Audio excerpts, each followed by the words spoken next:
Well, good day to everyone. Today's project is excavation of the septic drain field.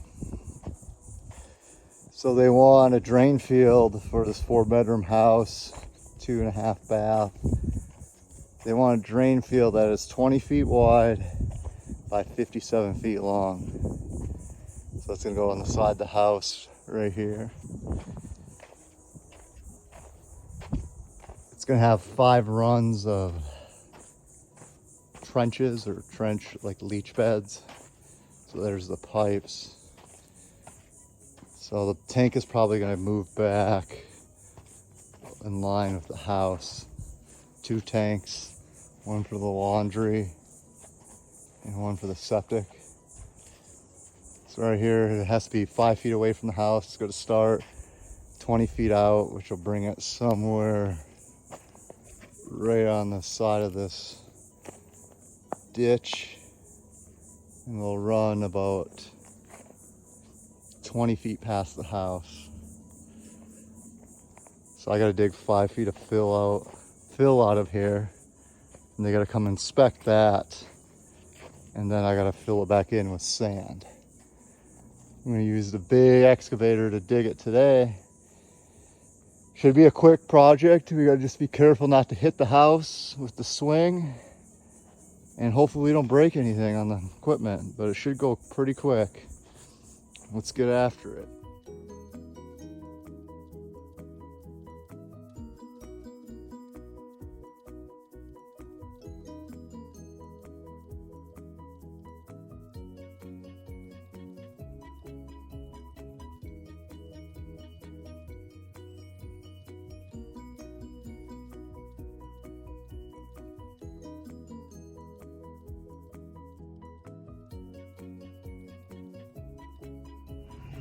We got about maybe just about half of it dug out.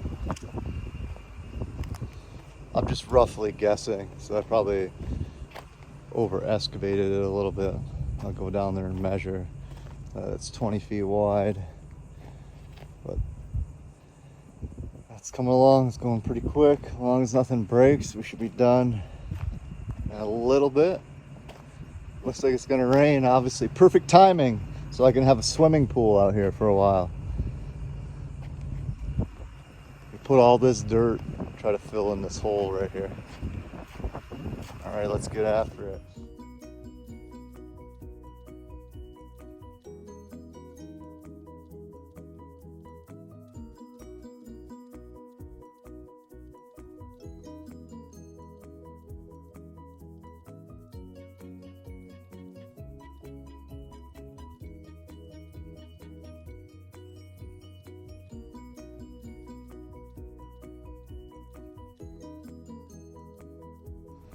Well, that completes the excavation of the septic and its drain fields.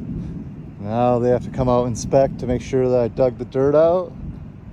And of course, it's going to rain for the first time in 2 weeks, so this will be a nice big old pond when they come out here.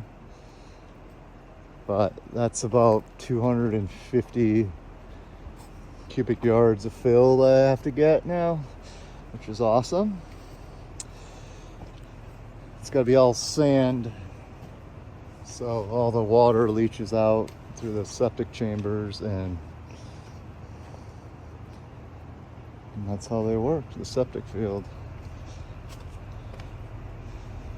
I can see the earth is starting to crack, like it's going to cave in along this house. Good thing I have stem walls to hold it in place. And you can see cracks right there in the dirt. So if it rains heavy, I'm sure this stuff's gonna cave in. But I'm gonna go get the mini and level this dirt out, and we're done.